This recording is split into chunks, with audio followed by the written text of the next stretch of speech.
this notion of inherent goodness in human nature is something that I would like to express is just not an Oriental phenomenon.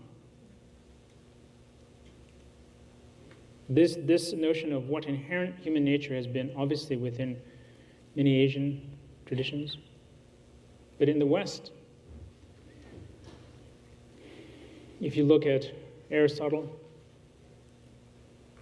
the notion of goodness and virtue, and I feel like it has to be a human global wisdom that we're trying to deal with here. And at the same time, if we think a thought, a social thought, or as we're talking about here, well, what can us proclaiming basic goodness do?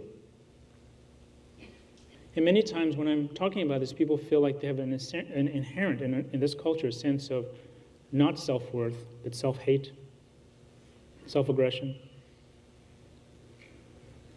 And not to make any bad guys out of this whole thing, but if you look at one of the most well-known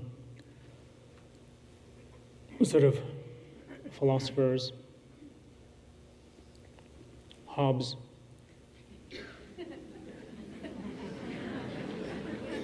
He talks about humanity being cruel and brutish and selfish.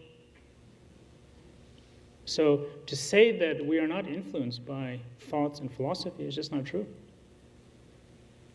As we sit here, our mind is full of different accumulation of historical events.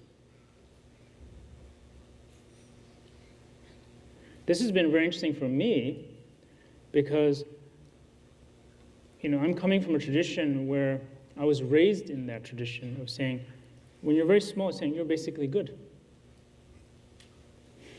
But if we're being brought up in a culture saying you're selfish, and that's human nature, and that's exactly at the crossroads we're at. Is that true or is that not true?